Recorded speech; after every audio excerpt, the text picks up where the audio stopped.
د کار او ټولنیزو چارو وزارت معین د دغه ولایت مرکز او ولسوالیو دیني علماو او قومي مشرانو او ځوانانو سره یوې ناستې پر مهال خپلو خبرو کې ډاډ ورکړ چې د هیواد په ځانګړي ډول د خوستوالو ځوانانو لپاره به د کار موندنې په برخه کې زیاتې هلې ځلې کوي او په دې برخه کې د ځوانانو غوښتنو سره سم کار کوي. نوموړي زیاته کړه چې په هیواد کې د بېلابېلو حرفوي زده کړو 52 مرکزونه فعال کړي چې له بېلابېلو حرفوي مسلکونو یې 100,000 تنو د فراغت سندونه ترلاسه کړي دي. نه تنها په افغانستان کې بلکې دا د نړۍ په سطحه یوه ستونزه ده. خو همدغه ستونزه د موږ او تاسې مجاهد ولس د موږ او تاسې ټول ولس هم ځوروي چې موږ او تاسې هم دې سره ځورېږو.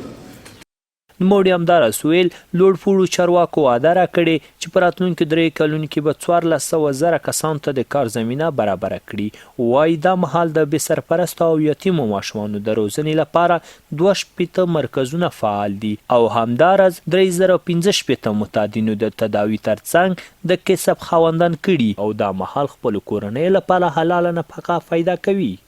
نو موږ له افغان دولت نه دا غوښتنه د هیله ده چې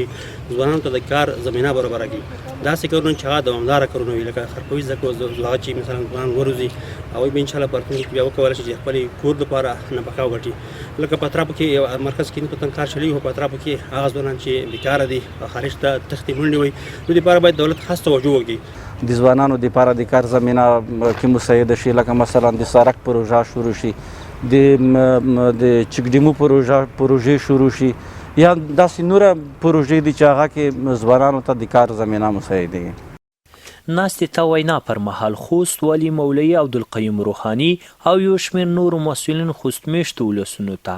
د بېلابېل کاري فرصتونو په رامنځته کولو ټینګار وکړ او له معین یې غوښتنه وکړه چې په بېلابېلو پروژو او صنعتي کارخونو کې د موسساتو او پانګوالو په راجلبولو د پرمختیایي پروژو په پیلولو د حرفوي مرکزونو په فعالېدو سره خوست میشتو ځوانانو ته د کار زمینه برابره کړي.